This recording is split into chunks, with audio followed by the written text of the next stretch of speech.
and I'm going to tell you about the day where someone very special to me almost died. Okay, so I woke up one beautiful, cloudy morning on my cousin's couch in the living room of her house up in Shasta County, Oregon. I was sleeping there because it was spring vacation time, and I didn't want to spend it in some dreary, concrete-filled suburb of Orange County.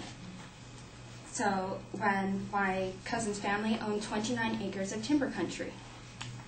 Speaking of which, Brandy, that's my cousin, promised me when I flew in the night before that she'd give me a tour of the place. And so I got up and said good morning to Chewy. She's this adorable miniature Doberman Pinscher with a lot of energy. She was already bouncing off the walls when I was still shaking off last night's sleep. So I squatted and she jumped up on my lap and she licked my cheek, but before I could give her a proper hug, she squirmed out of my grasp and bounded just out of reach. She doesn't like it when I do that, but she does like it when I play with her, which I could tell she wanted to do right then by the way she made eye contact with me, was smiling, looked at her bag, which held her toys, then back at me. So, returning the smile, I got out her things and started playing games with her that she both enjoys and that keep her in shape, which, by the way, she is. She looks like one of those bodybuilders who are virtually all muscle, and she's very acrobatic. I've gotten her to do backflips on several occasions, and she could jump over 3 times her height. So anyways, after playing a few games with her, and my cousin walks in the room, and she asks me if I want to start that tour now.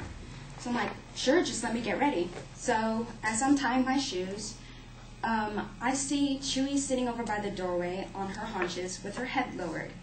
And she was wagging her tail expectantly and staring at me in that ever so familiar manner, which let me know that she wanted to go with. I'm like, okay. So I grabbed the harness and her leash and fastened her to it.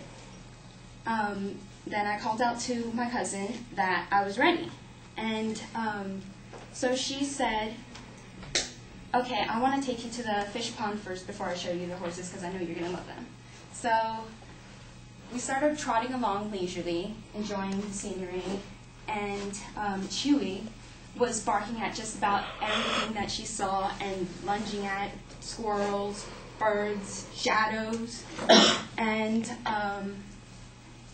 after Brandy observed how she was running ahead sometimes, falling behind at others, and how she would occasionally just sort of jump around, she asked me if she was always like that, and I told her she was. My dad said she'd grow out of it, but I don't think she would because I've taken her on plenty of walks before, and she hasn't changed one bit. So once we get there, we start walking the perimeter of the pond, and Brandy and I are discussing its inhabitants and its size when Chewy runs off to go inspect some sagebrush, like she usually does, and almost immediately I hear her barking, and she has her teeth in this snake. It's like 19 inches long, and it's biting back at her. And so I reined in the leash, and Brandy, I don't know how we did it, but Brandy got the snake off of her, and I got the snake out of her mouth.